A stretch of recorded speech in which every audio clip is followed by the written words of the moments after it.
aduga ngasai jerum thugai ki ba aduda jerum tangkhai je hapsalani aduga fajana rupsallaga amamta thadaran ayang jerum se thugai raga smaina rupsalaga hapagi maramdi karingba matamda jerum thugai jerum tangkhai thongba matamda jerum se manungi siga mapangi siga tonga tonga na ta aduna smaina tawba taragadi horen adum punna layagani aduna sida luplaga jerum se amat kairaga sida luplaga happen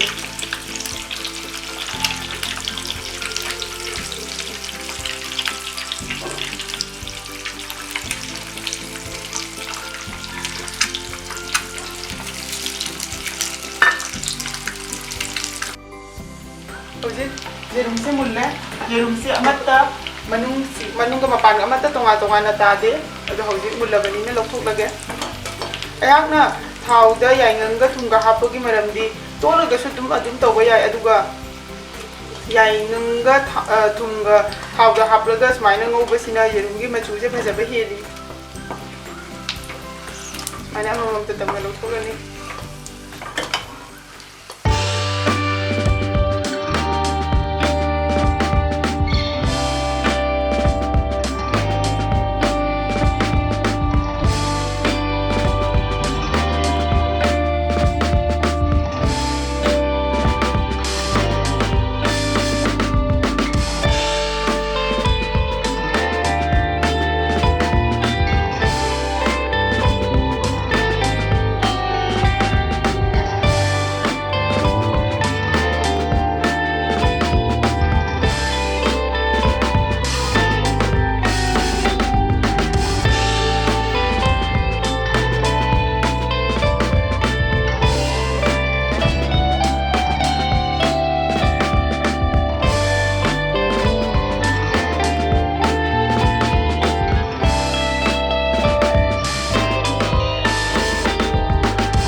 aduga fajana amu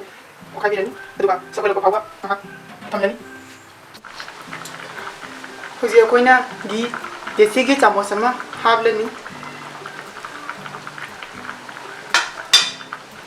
aduga fajana okai birani aduga pikna leitha duna minute manga thamlani minute manga mu sure aduna hoji gai maise muthatlage ensang ase pura complete oire ado yana hygienic body an bada tespata ga elaichi ga thaungo buda hapkibedo adu hapasu haptraga sujai madu optional ni adum thau hapaga thau du da paste hapaga direct hekta ngawrasu yagani aduga yerum se asi su ngawra sujai ngawraga sujai adum phutlaga tangkhai na khai oina hapiraga su dum yagani ado maya mai gi channel asibu nusibiduna subscribe to view like to view share to view aduga video ase loiba phawo yengna bagi damakta hana hana hajari